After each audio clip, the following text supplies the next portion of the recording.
From Studio 113 in Walson Hall, this is MBC News.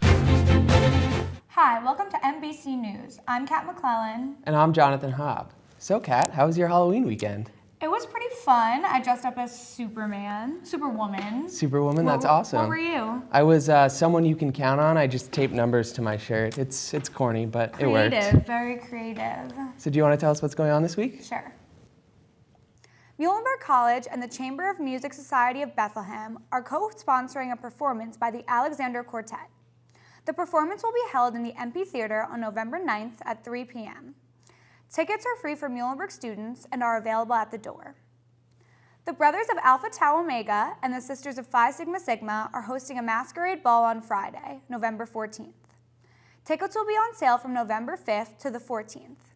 Tickets are $5 in advance or $3 with a non-perishable food donation, and $7 at the door or $5 with a non-perishable food donation.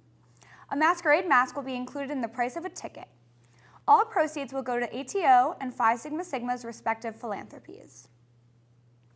Tom Wolf has won governorship of Pennsylvania with 56% of the votes. The Democratic victory was atypical of Tuesday's midterm elections, as the GOP made record gains. The Republican Party is now in control of both the House and Senate. Although most political outlets did anticipate a largely Republican victory, very few could have predicted it to this scale. Republicans won governorship in historically blue states, such as Maryland and Massachusetts, and Senate seats in Colorado and Iowa. This brings about the largest Republican coalition in the House of Representatives since the 1940s. President Obama has not commented on the race outcomes as of yet, but has revealed plans to meet with bipartisan leaders on Friday to chart a route for the remainder of his presidency. The midterm elections not only brought about significant change in the makeup of the U.S. legislature, but also marked large ideological shifts on key issues. Some of the most controversial and heated debates surrounding these elections included abortion rights, increasing minimum wage, and the decriminalization of drug use.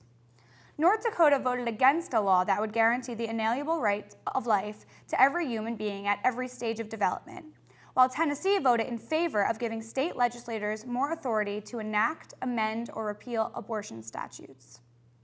Voters in Oregon, Alaska, and the District of Columbia approved laws allowing recreational use of marijuana by adults aged 21 or over. Finally, 4 red states, including Nebraska and South Dakota, voted to increase the minimum wage.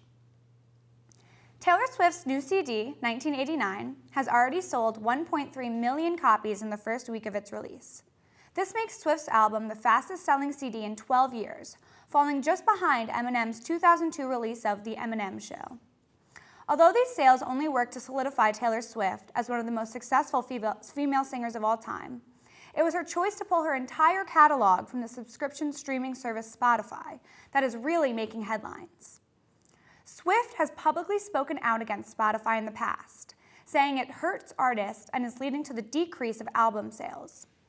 In a 2012 Wall Street Journal op-ed, Swift stated, "Piracy, file sharing, and streaming have shrunk the numbers of paid album sales drastically, and every artist has handled this blow differently." There is evidence backing up Swift's claim, as CD sales dropped 7% in 2013 and 14% in the first half of 2014. Swift is not the first artist to pull his or her catalog after the release of a new album. Both Beyoncé and Lady Gaga have successfully removed their music from Spotify to boost CD sales. That's all for news. Now to Jonathan with the sports. Thanks, Kat. Saturday was a busy day for Muhlenberg athletic teams. The field hockey team kicked off the day against a tough opponent in Ursinus, a side which was undefeated in Centennial Conference play going into the game and stayed that way with a 7-0 victory over the Mules. With the loss, the Mules finished the regular season with an impressive record of 12-4, good enough to get them into the semifinals of the Centennial Conference playoffs.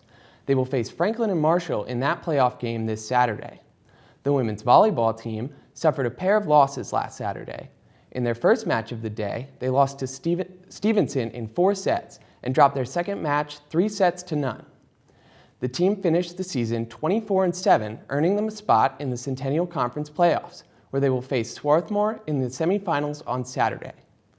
Also on Saturday, the women's soccer team lost a heartbreaker to Ursinus in overtime, After taking the lead with just 25 minutes left to play in regular time, Ursinus scored with less than 8 minutes left on the clock, and again with just 1 minute and 30 seconds into overtime to pry a senior day victory from the Lady Mules.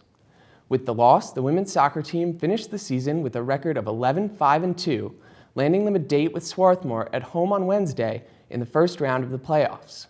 The men's soccer team had substantially better luck in their game on Saturday with a win in double overtime. Senior Joey Roberts scored the game-winning goal with just 3 minutes and 29 seconds left in the final period of overtime. The Mules, now 12-1-2, finished the season undefeated at home with 10 wins and just 1 draw.